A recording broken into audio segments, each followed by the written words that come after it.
ஈரானுக்கு பயங்கர கோபம். யார் மேல? அமெரிக்கா மேல. ஆனா தன்னுடைய நட்பு நாடுகளே தனக்கு துரோகம் செய்து அப்படிங்கிறதுனால இப்போ ஜோர்டான் மேல ஒரு அட்டாக் நடத்தியிருக்காங்க. அது எப்படிப்பட்ட தாக்குதல்? இன்னொரு புறம் உக்ரைனை தவிடுபொடியாக்கிய ரஷ்யா. உக்ரைன் சும்மா இருப்பாங்களா?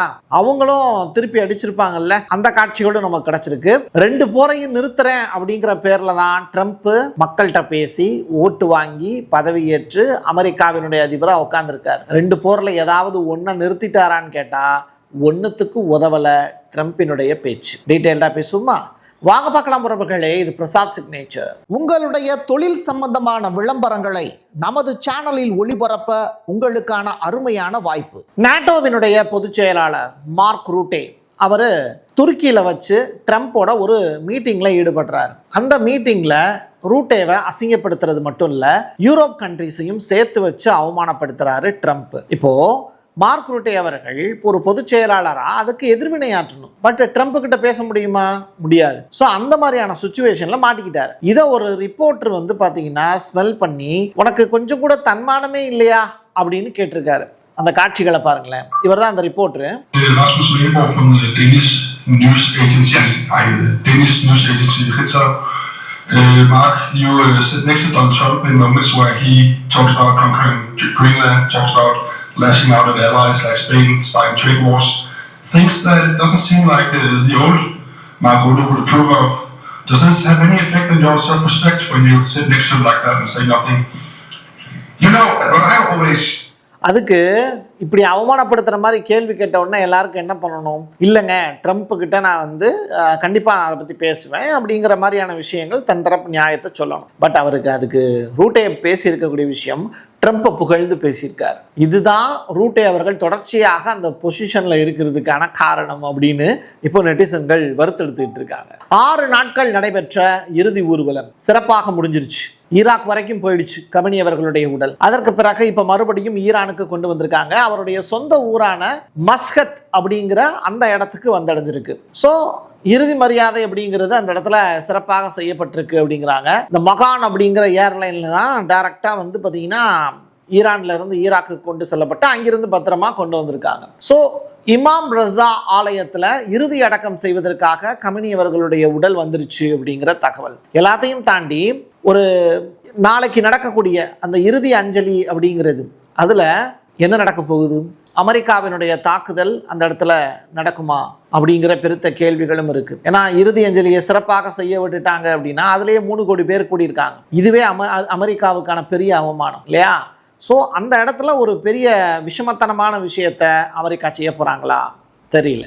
அப்படியே பேரலா உக்ரைனுக்கும் ரஷ்யாவுக்கும் இடையில நடக்கக்கூடிய போரை பத்தி படிச்சு பார்த்துக்கிட்டு இருக்கும்போது ரஷ்யாவினுடைய UFA அப்படின்னு சொல்லிட்டு ஒரு நகரம், அங்க இருக்கக்கூடிய எண்ணெய் உந்தி நிலையம் மீது பயங்கரமான தாக்குதலை நடத்தியிருக்காங்க உக்ரைனுடைய பாதுகாப்பு பிரிவுகள்.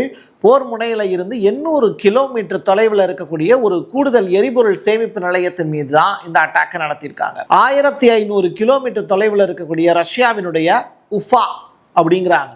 நம்ம UFA அப்படின்னே சொல்லிக்குவோம். இந்த UFA அப்படிங்கிற அந்த நகரத்தில் இருக்கக்கூடிய எண்ணெய் உந்தி நிலையமும் ஒரு பெரிய தாக்குதலுக்கு உள்ளாயிருக்கு. நம்ம சீமானவர்கள் சொல்ற மாதிரி முழுக்க தமிழ்லையே சொன்னா புரியாது. ஆயில் பம்பிங் ஸ்டேஷன் அப்படிம்பாங்க, ரைட்டா? அப்போ அந்த இடத்துலையும் ஒரு பெரிய அட்டாக்கை நடத்தியிருக்காங்க. போர் முனையிலிருந்து 200 கிலோமீட்டர் தொலைவில் இருக்கக்கூடிய ரோஸ்டோவ் அப்படிங்கிற பிராந்தியத்திலிருந்து இந்த எண்ணெய் ஏற்றுமதி நிலையம், அதாவது ஆயில் லோடிங் டெர்மினல் இருக்குல்ல, அதன் மீதும் தாக்குதல் நடத்தப்பட்டிருக்கு. அப்போ ரஷ்யாவினுடைய ஆயில் மற்ற இடங்களுக்கு போறத உக்ரைன் விரும்பல, தடுத்து நிறுத்துறதுக்கான வேலையை செய்ய தொடங்கியிருக்காங்க. ரஷ்யாவுக்கு பயமுறுத்துறதுக்கு ட்ரை பண்றாங்க உக்ரைன்.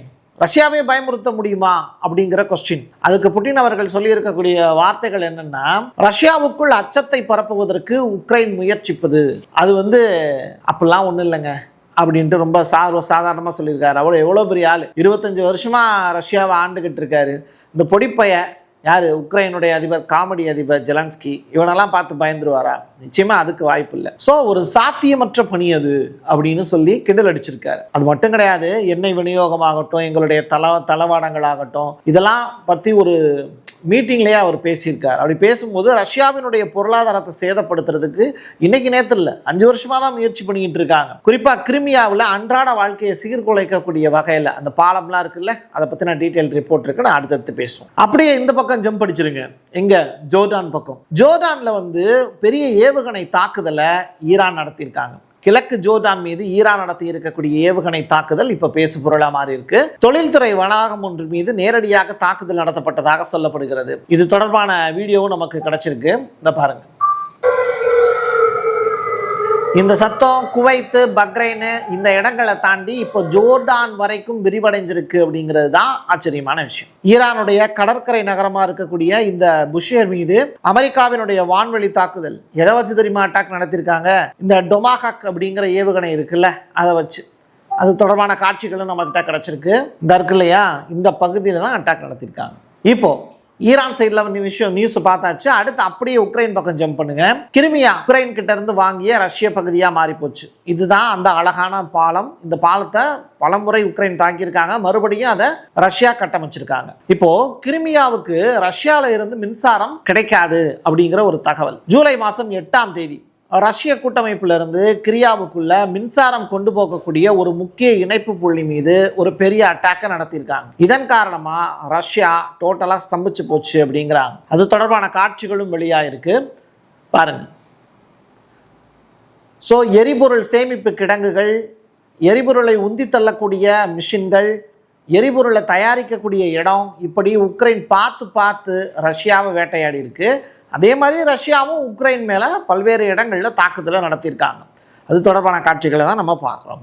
சரி, இப்போ உக்ரைன் விஷயத்தை பார்த்துட்டோம். அப்படியே மிடில் ஈஸ்ட்ல ஈரான் பக்கம் நடக்கக்கூடிய வேலைகளில் ஜோர்டான்ல ஈரான் அட்டாக் பண்ணாங்கன்னு சொன்னேன்ல, அது எந்த இடம் தெரியுமா? கரெக்டா ஜோர்டான்ல இருக்கக்கூடிய முவப்பக் சால்டி அப்படின்னு சொல்லிட்டு ஒரு தளம். குவைத்தில் இருக்கக்கூடிய அமெரிக்க தளங்கள், அதன் மீதும் குறி வச்சு ஈரான் வந்து அட்டாக் நடத்தியிருக்காங்க. ட்ரோன்கள் வந்து பயங்கரமா வந்து பார்த்தீங்கன்னா வானத்தில் வட்டம் அடிச்சுக்கிட்டே இருக்கு.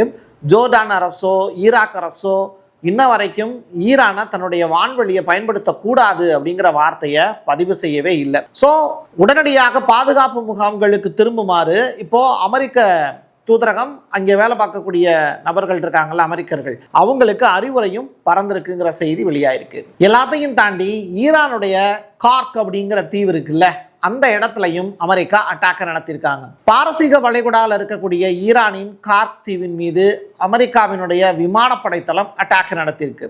எண்ணெய் ஏற்றுமதியில சுமார் 90% இந்த தீவு வழியாக தான் நடத்துது. யாரு? ஈரானுடைய வணிகமே. ஷபகார், அதுக்கு பிறகு பந்தர் அப்பாஸ், இந்த மாதிரியான துறைமுகங்கள் உள்ளிட்ட ஈரானுடைய தெற்கு கடற்கரை முழுவதுமே இப்போ அமெரிக்காவினுடைய அந்த ட்ரோன் அட்டாக்கு உள்ளாயிருக்கு அப்படிங்கிற தகவல் வெளியாயிருக்கு. ஸோ பந்தர் அப்பாஸினுடைய போர்ட் எப்படி இருந்தது, எப்படி மாறி இருக்கு பாருங்க. அதே மாதிரி இது எல்லாமே ஒரே சீரியல்ல கடற்கரையோரத்தில் இருக்கக்கூடிய பகுதி, அதை பூரா அமெரிக்கா இப்போ வேட்டையாடிக்கிட்டு இருக்காங்க. பொதுவாக இந்த ஜேடாம் ER இந்த கிளைடு குண்டு இருக்குல்ல, அது முழுக்க சீனா கிட்ட தான் இருக்கும். ஆனா அது எப்படி வந்து உக்ரைன் கைக்கு போச்சுன்னு தெரியல. ரஷ்ய ட்ரோன் குழுவின் மீது இந்த கிளைடு பாம்பை வச்சு வீசியிருக்காங்க. யாரு? உக்ரைன்ல. ஸோ உக்ரைன் ரஷ்யா மீது கிளைடு பாம்பை வீசிட்டு வருது அப்படிங்கிற செய்தியே சீனாவுக்கு வயிற்றுல புளிய கரைக்கிற செய்தி தான். ஏன்னா இது எப்படி அவங்க கையில கிடைச்சது அப்படிங்கிற கொஸ்டின் மார்க். ஸோ உக்ரைன் விமானப்படையினுடைய F-16 இந்த ஃபைட்டிங் ஃபால்கன் இருக்கு இல்லையா, போர் விமானம், அதுதான் வந்து ரஷ்ய ட்ரோன் மீது இந்த JDM கிளைடு குண்டை வீசியிருக்கு அப்படிங்கிற தகவல் வந்து இப்போ கிடைச்சிருக்கு. ரொம்ப இது சென்சிட்டிவான விஷயமா பார்க்கப்படுது. ரஷ்யாவுக்கும் துருக்கிக்கும் இடையில நல்ல உறவு இருக்கு. அதனால தான் ஒரு 930 கிலோமீட்டர் டிராவல் பண்ணி போகக்கூடிய ஹைட்ரோ கார்பன்கள் குழாய் இருக்குல்ல, அதன் மீது இப்போ உக்ரைன் வந்து அட்டாக் நடத்தியிருக்காங்க. துருக்கிக்கு எரிவாயு அனுப்பக்கூடிய ரஷ்யாவினுடைய அந்த பங்களிப்பு அப்படிங்கிறது இப்போ நிப்பாட்டப்பட்டிருக்கு. காரணம் என்னன்னா, ஒரு பைப் லைனையே உடைச்சிருக்காங்க. உக்ரைனுடைய ஆதிக்கம் அப்படிங்கிறது ரஷ்ய பொருளை அதிகமாக இருக்கு. காரணம் என்னன்னா, நேட்டோட்ட இருந்து கிடைச்சிருக்கக்கூடிய அந்த நிதியின் காரணமாக தான். ஸோ இந்த பிரச்சனை இப்போ பேசு பொருளாக மாறி இருக்கு. அது தொடர்பான காட்சிகளும் வெளியாயிருக்கு. ஸோ அந்த பாலத்தின் மீதும் சரி, அங்கே இருக்கக்கூடிய அந்த பைப்லைனின் மீதும் சரி, உக்ரைன் நடத்தி இருக்கக்கூடிய தாக்குதல் இப்போ ரஷ்யாவை கோபமடைய வச்சிருக்குங்கிறது தான் கிடைச்சிருக்கக்கூடிய latest update. So Ukraine Russia போர் சம்பந்தமாகவும் ஈரானுக்கும் அமெரிக்காவுக்கும் இடையில இருக்கக்கூடிய பஞ்சாயத்து தொடர்பாகவும் டீட்டெயிலாக நம்ம பேசியிருக்கோம். இந்த வீடியோ உங்களுக்கு புரிஞ்சது பிடிச்சது அப்படின்னா உங்களுடைய நண்பர்களுக்கும் உறவினர்களுக்கும் ஷேர் பண்ணுங்க. என் கையெழுத்து என் மக்களுக்கானது உறவுகளே. மீண்டும் ஒரு பதிவில் சந்திக்கலாம். நன்றி, வணக்கம். உங்களுடைய தொழில் சம்பந்தமான விளம்பரங்களை நமது சேனலில் ஒளிபரப்ப உங்களுக்கான அருமையான வாய்ப்பு.